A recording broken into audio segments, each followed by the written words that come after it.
Hey guys, and welcome back to another Halloween video. Now, today I have a review of the new for 2020 Department 56, the Cemetery House. Now, this is a piece I was very excited for when it was first announced earlier this year because I love the trick-or-treat houses and I love cemeteries, so it kind of combines two of my favorite themes of Spooky Town into one. Now, just as an FYI, right now I am filming at a different place. Right now my family moved temporarily to a new place, so if the place looks different, then that's why. So, anyways, so the Cemetery House. This piece has a story on the back side of it, so let's take a look at it, shall we? So, let's see what it says. It says, one of the spookiest additions to Trick-or-Treat Lane is the Cemetery House. This house features a pillared archway facade, a yard full of tombstones, and a visit from the Grim Reaper himself. Black cats, skulls, and crows are not to be overlooked at this over-decorated house in the neighborhood. Okay, so, like I said, this is a piece I was excited for because I love the theming on it, and another thing to note with this building is that it's also a limited edition building, so if you are wanting to get your hands on it, I'd strongly recommend you get it for sure. So, yeah, so the Cemetery House, obviously, as you can tell, this building is themed with cemeteries, and this is such a cool piece. I can tell you, as far as, like, the trick-or-treat houses go, this, in my opinion, has one of the best executed themes that I've seen in Trick-or-Treat Land. So, of course, you have tombstones all over the yard, which, you know, what's a cemetery without tombstones, right? That's kind of like having a pumpkin patch without pumpkin patches. But, yeah, so there's tombstones all throughout the yard. As you can see right there, you've got also, like, black cats and skulls littered throughout it, or a skull. You've even got a raven sitting on top of one of the tombstones there, and all the tombstones have, like, little sayings on it, like Happy Halloween, Beware, Trick or Treat, or stuff like that. And then, one of the most noticeable things on this piece is the big ghostly figure here that's holding the lantern, which I will get into the lantern here in a second, but as you can see, this is a very cool looking figure. It's kind of like the Grim Reaper, right? It's even got, like, skulls that it's standing on.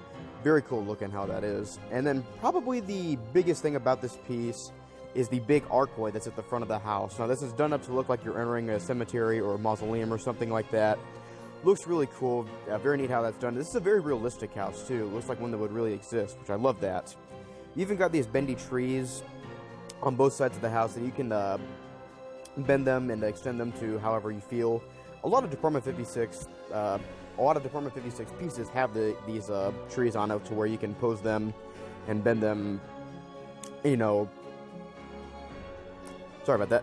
So, they all have these bendy trees that you can extend and pose to make them look however you want. So, very cool how that's done. It's kind of like a spooky cemetery, right? With trees in it.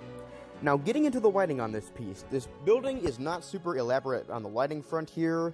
But, well, first, it's not just a standard lit piece. It does come with an adapter. You do light it from an adapter.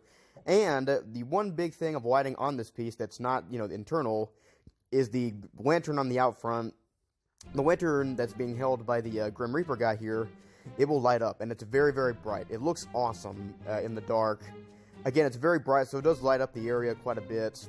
And, man, with how it glows off of the Grim Reaper figure, it looks great. Again, I'm a big, big fan of this house, even though it's not super crazy lighting-wise. I think that little bit of lighting on it really does help it out, because I think that, you know, a lot of times buildings, subdued lighting can work in its favor. Not every piece has to be like an extreme, crazy light show. So I'm cool with this one being on the, you know, lighter side as far as the lighting goes. So yeah, guys, I really don't know what else to say about this as far as like the theming on it goes. I absolutely love this piece. It's one of the best themes that they've done, in my opinion. And again, this is a limited edition item, so I have a very strong feeling because of the theming on it and it's limited that this is going to become a collectible item in the future. Now, should you want to add more lighting to it, I have this accessory here called the Gravely Landscape. It's basically a pack of 4 or 5, I believe. It comes with these light up fence and the tree, and even like a little light up lamppost here. But as you can see here, I added a little scene around it with the cemetery house. As you can see, this provides a great opportunity to enhance the house should you want some more lighting on it. And if you don't want to go all out and get an accessory, you could always get one of the Lemax, blacklight spotlights, and you can shine it on the house, as you can see right here. And just with that little bit extra, it can really take this house to cloud 9, pretty much. Really turns it up to 11. Again, this is just such a cool house. So, Okay, guys, that was pretty much my review of the Cemetery House. This was by far my favorite piece that they've released this year for 2020, at least for Department 56 goes. I'm a huge fan of it, and it's great. Again, not crazy lighting on it, but outside of that, this pretty much covers all of what I want in a trick-or-treat house, and just in Halloween in general. So, yeah, guys, thank you so much for watching, and I will see y'all next time.